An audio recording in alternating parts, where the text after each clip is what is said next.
Can you remember the time in your own childhood or adolescence when you formulated the desire to be an actor? Was there a point, someone you saw or someone who influenced you? Well, no, I would say it was a gradual thing, as it probably is with most people. It's an unusual choice of occupation for a sort of centrally placed male American. You know, when you're out there in New Jersey, you don't suddenly pop up in the middle of your football practice and say, yes, I'm going to be an actor. You don't, it doesn't do it that way. I probably really started thinking about doing it after I was doing it. And vaguely when I was working at MGM in the cartoon department, a job which I got really mainly to observe movie making because I was sort of starstruck at that time. Still am. Histories of you at school, they relate that your rendering of Managua, Nicaragua, showed people the early talent. How did that, what was Managua, Nicaragua? Managua, Nicaragua was a hit song of the early 40s, actually, in which I sang it in a grammar school variety show in a red and gold crepe paper cape with a sort of bellboy's monkey hat on. I was rather flamboyant, I would say, for a 7-year-old or whatever it was. When you got into movies, those early films, the pre-Easy Rider films, the Roger Corman movies, do they make you wince when you see them on television now? Well, they all make you wince. I mean, I think work of any vintage, because, you know, you embody your own work, makes I would imagine makes anyone wince, or at least it should. I got to do a few things that I actually liked, and I must say that although I was in some of the most dreadful pictures of all time, that I was, and so were all the people I was working with, trying to do their best under the circumstances, and that's really all you need as a developing actor, is just to be trying to do it well. If you can live with the humiliation of, you know, being in something where it's pretty funny, you know, it's not bad for you. I always have felt that I was lucky, because if I had been successful that early, I'd be in a position where I was trying to make a comeback now. You know, almost all of the actors, for instance, the first show that I was in, Michael Landon was the star actor in it, and while we were doing the play, he got Bonanza. So all of my career, up until when Michael left Bonanza, went on while he was on Bonanza. And that was very good for him, you know what I mean? And everybody was envious, as I would be naturally at the time, but in reality now, obviously, I wouldn't trade it with him.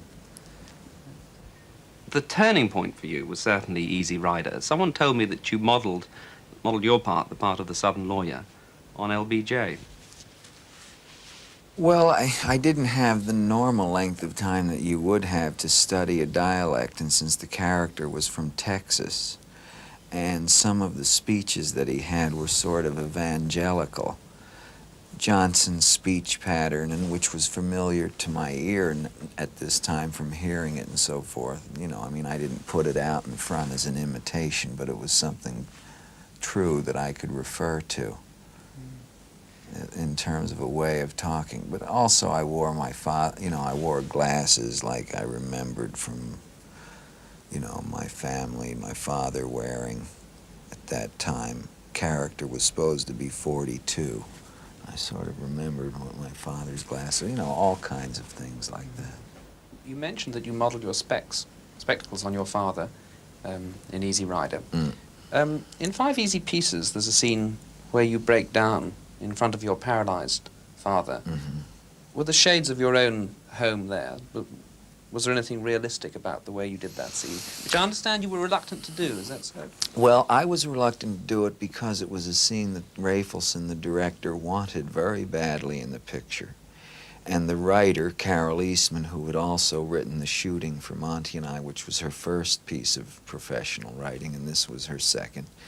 And I think probably today, it certainly is one of the best, if not the best, pieces of material that I've ever gotten to do, from script form to film result.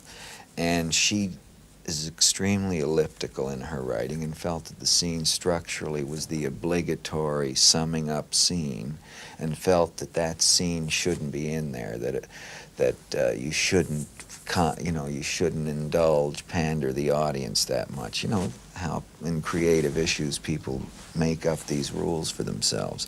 And my loyalties, although normally they would always be with the director in that situation because you're on the spot and the writer is not, I have a deep sentimental attachment to Carol, a long relationship. The film was written sort of out of her impulses about her family and also what she knew about me. And I had a slightly more than usual feeling about defending the writer. However, that didn't keep me from actually writing the scene. Were there echoes of your relationship with your own father in that film? I didn't have any real problems with him, and I don't really. There was a substitute male figure in the house. I have older sisters and married, and he was rather a nice, very mild gentleman, John J. Still alive? No, both my parents have been dead for a while. Rest in peace. So no, I would say I had I would say, throughout I've had a fairly easy life, really, when you get down to it. I understand you turned down The Godfather and The Sting. Yes, that's true, and I think I had enough business acumen, I know I had enough business acumen by then to know that both The Sting and The Godfather were going to be huge hits. At the same time, I happen to think that Last Detail and Chinatown are, to me, they were the more interesting of the films. Godfather was going to be a good film. I'd always wanted to work with Marlon, but I was asked to play the lead in it, and A, I felt it should be an Italian person, and B, didn't have any scenes with Marlon in the script I read. And I thought, well, I'm liable only to get to work with Marlon once, and let's hope that it might be something where we really had to work together. When you eventually did work with Brando, I understand you call him the guy on the hill, is it? The big man on the hill. Why do you call him that? Well, he lives up the hill from me.